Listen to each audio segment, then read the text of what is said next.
Welcome to the show, All Things Writing. I am your host, Brian the Writer. Let me take you on a journey through my writing life and introduce you to some of the amazing talent that exists in the writing world. Whether you are looking for a little advice or just to catch an interesting interview, sit back, relax, and enjoy the show. All Things Writing starts now. Hello, everybody, and welcome to All Things Writing. I am your host, Brian the Writer. I have a super cool, super exciting announcement to make today. I have on an author. He is one of my favorite authors. Very hard to get, actually. Very hard to get him to sit down and actually chat and do a show. And, he's always so busy. He's going to these other shows and doing these things. It's just rough. Well, he had a new book come out very recently.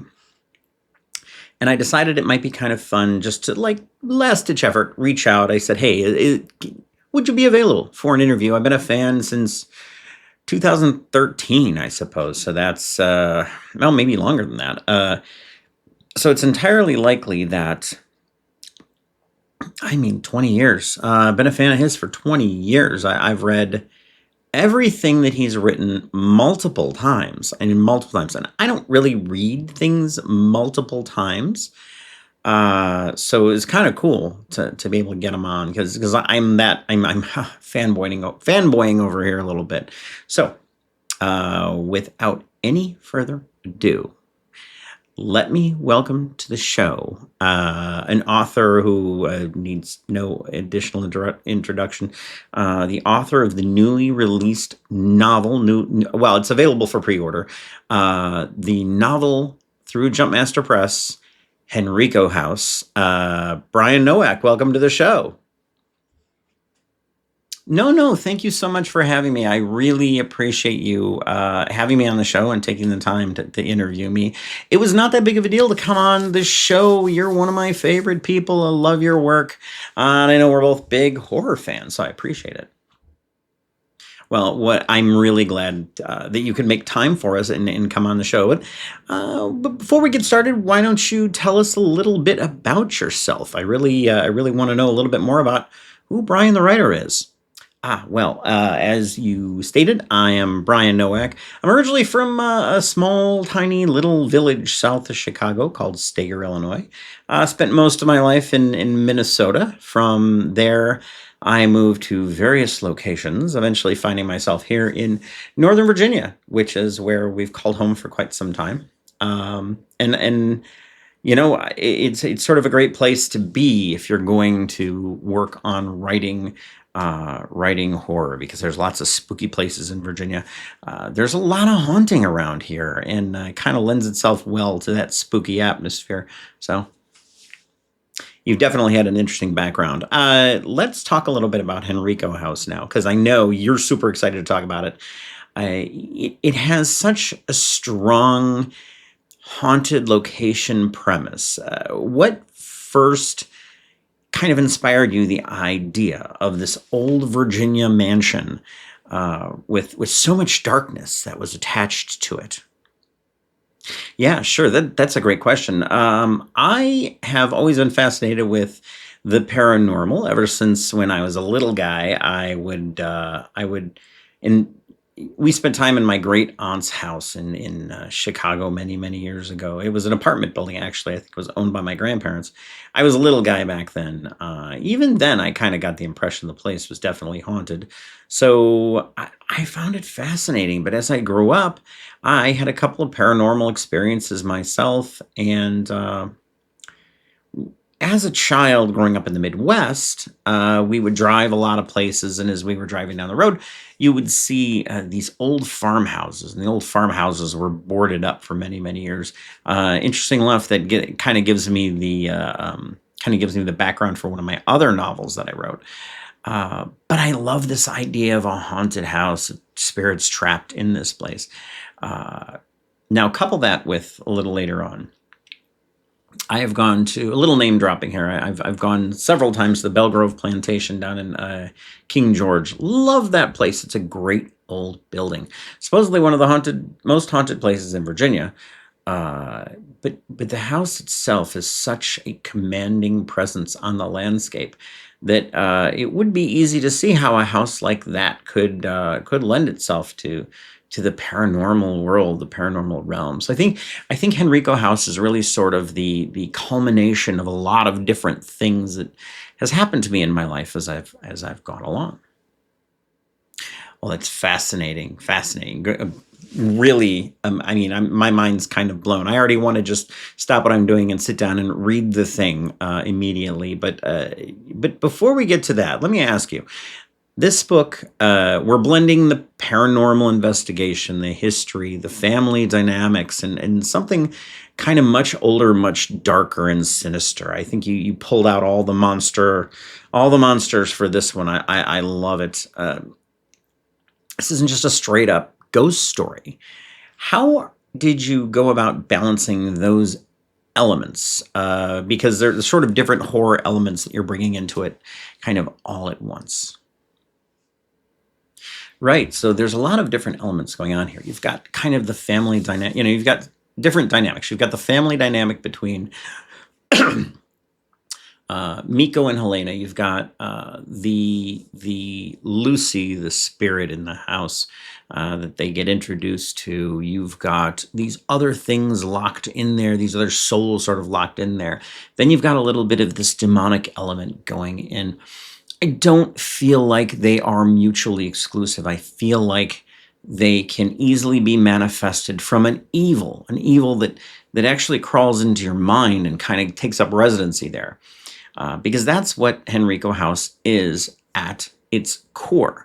It is an evil that knows how to get into your mind and make you see what it wants you to see for its own ends. That's what makes the house itself and the evil that haunts it sort of a special sort of thing. It's powerful in that regard.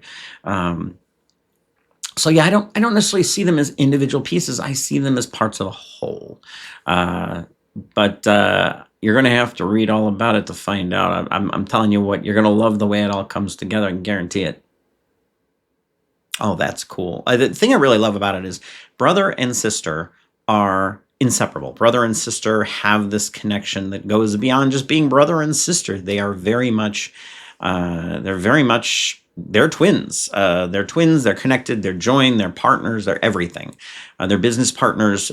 They're cool.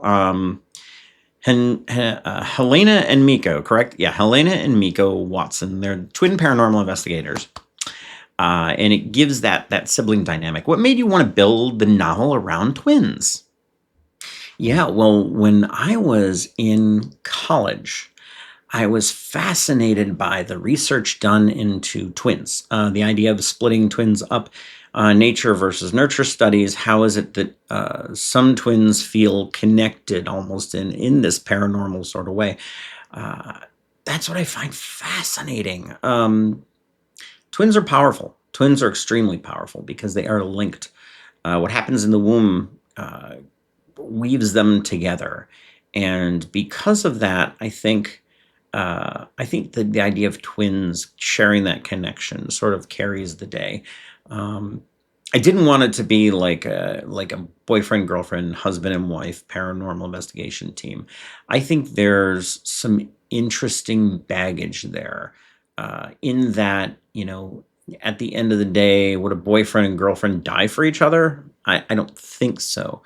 Husband and wife probably would, but a twin brother and sister that have more than just a familial connection. They have a deeper connection between one another and a mutual respect and a mutual love for one another.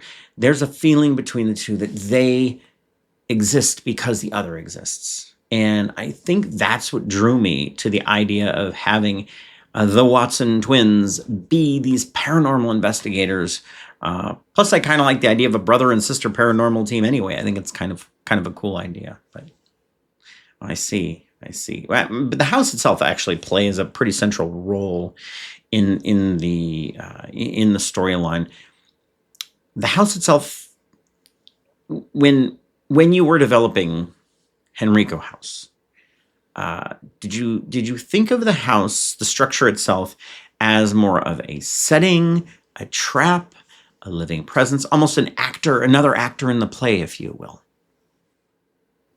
Oh yeah, the house is a very important element. The house actually makes up part of the world in terms of um, it's a whole other character. It is the evil entity that exists in the world of Henrico House. In some ways, it's the manifestation of the damned souls that are there. I looked at it from the idea that Henrico House itself is a living, breathing creature. It changes. It knows what it wants, and it's trying desperately to get it. Lucy, who is the character and one of the characters in the book, she is very much the mouthpiece of the house. The house is just really radiating that evil energy that's been there. So yeah, the mansion is a very vital part of the storyline. Without it, we could not have Henrico House at all. You needed it to tell its story, and in a way that I suppose really is commanding. It has to tell its tale in its way, and it does. Eventually, you find out all about what happens, and or what had happened to make Henrico House such kind of an evil place to be. I hope that answers the question. And you and I both know, because we are horror fans, big time horror fans, by the way. Often it works best when it taps into these very personal fears. So what kinds of fears or themes were you most interested in exploring through the novel Henrico House? So that's a very, very good question, because I kind of already answered it. I alluded to it a little bit when I was talking about the brother and sister. That is the ultimate fear, because Helena and Miko see themselves as two sides of the same coin. What happens if you cut off one half of the coin? You're you're dead. The feeling of loss, not just loss, profound loss. You are losing half of yourself. I know from my experience with a guy who he lost his twin. It's devastating if you're a twin to lose the other half of yourself. So the idea of Helena losing Miko, or Miko losing Helena, really kind of blows the mind in their world. That is the worst thing that could conceivably happen, because they don't think they can go on without each other. And so that is like the central theme, I think, of loss in Henrico House, is this idea of losing somebody that you are so much a part of, that if they're gone, you really wouldn't know what to do. So anyway, I think that's one of the major themes. But I also kind of like the idea of this shared grief, that these souls that were tortured, and the souls that were being killed, and the people that were kind of shoved in this. I don't want to give too much away, but killed on the property. The way in which they were killed is really important to me as well, because I think that tells a story. That's a communal grief that just builds on itself and builds on itself, builds on itself, and it just, until some point that you reach kind of a critical mass, if you will. It's almost like it goes super critical, and then poof, and then it's everywhere, and then you've got nothing but darkness and evil at this location. So I think that's another really interesting aspect of this storyline that we were exploring. So, last but not least, the most important question I ask on the show, because I know I'm going to be a good steward of your time. I know your time is valuable. For the readers out there who are ready to step into this novel, Henrico House, where can they buy the new book? I would consider that probably the best question you've asked me all day. The most important question is, where the heck can people find it? No, I'm kidding. I love the rest of their questions, by the way. Um, You can pick up your copy of Henrico House. Well, you can pre-order it. It's available for pre-order as of the date of this recording at jumpmasterpress.com. And I think if we can probably maybe get it up on the screen here so that everybody can see it. Jumpmasterpress.com is where you go. Just look under novels and or look under books and you'll find me. Also, if you go to any one of my shows where I'm appearing live, you can see me. I've got another one coming up on the 30th of May. You can come down and get a copy. I might have them by then. I don't know. A lot depends on the post office and that kind of thing. If not, I've got other events coming up as well. Either way, stop by and see me. And I would love to share with you the horror that is Henrico House. I think you'll enjoy it too. I know a lot of people have. So, and ladies and gentlemen, for those of you who want to know, I literally just clicked the pre-order button. So my copy is going to be on the way very, very soon. Actually, I ordered multiple copies. And I want to thank all of you for joining myself and my guest, Brian Nowak, on the show today, where we discussed his new novel, Henrico House. Please go out and buy a copy. You can get it through, as Brian said, Jumpmaster Press's website for the pre-order. Get it all pre-ordered and ready to go. That way, when the book is published and printed and ready to go, it'll fall magically into your lap. It'll be phenomenal. Anyway, on behalf of All Things Writing, I'm Brian the Writer saying thank you very much for joining me today. I appreciate it, and have a great rest of your week. And for All Things Writing, this is Brian the Writer signing off.